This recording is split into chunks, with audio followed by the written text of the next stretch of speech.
can impact your dog or cat. We've got Dr. Sandy Norman in studio today. Sandy, always good to have you here. Thank you. Good to be here. What in our back and front yards do we need to be careful about to make sure that we keep our dogs and cats safe? Okay, so it's mostly plants and flowers in particular.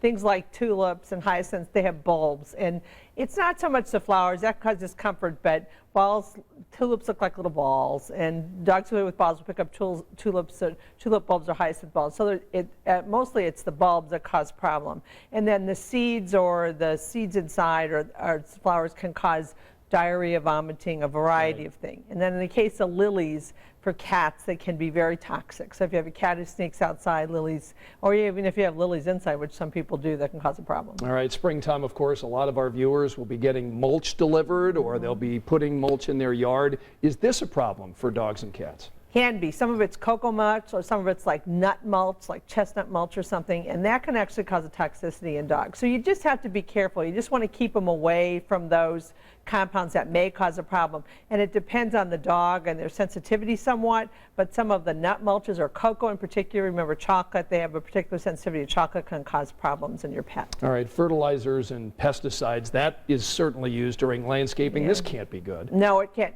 And be very careful. If you have a lawn service, they'll tell you, sometimes they'll put something special on your lawn and they'll put some kind of notice on. They've really got, all you want to do is make sure you get pet friendly, and greenhouses become very aware of what, this is a pet friendly, if you have a pet, this is the kind of fertilizer you need to use. Be careful when they tell you, keep your dog off of it for 24 hours. That usually means they want to be sure that he doesn't have any contact with it.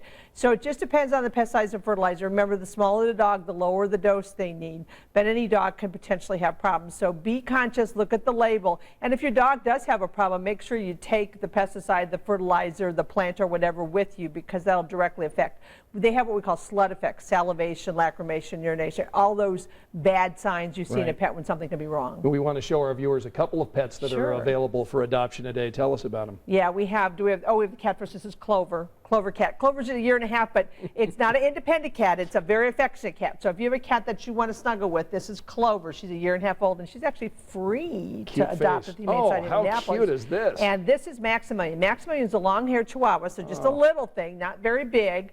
It's a 1 year old, and it's really looking for a family to love it. So if you want a small dog, long-haired Chihuahua, call the Humane Society of Indianapolis. There's a phone number for you.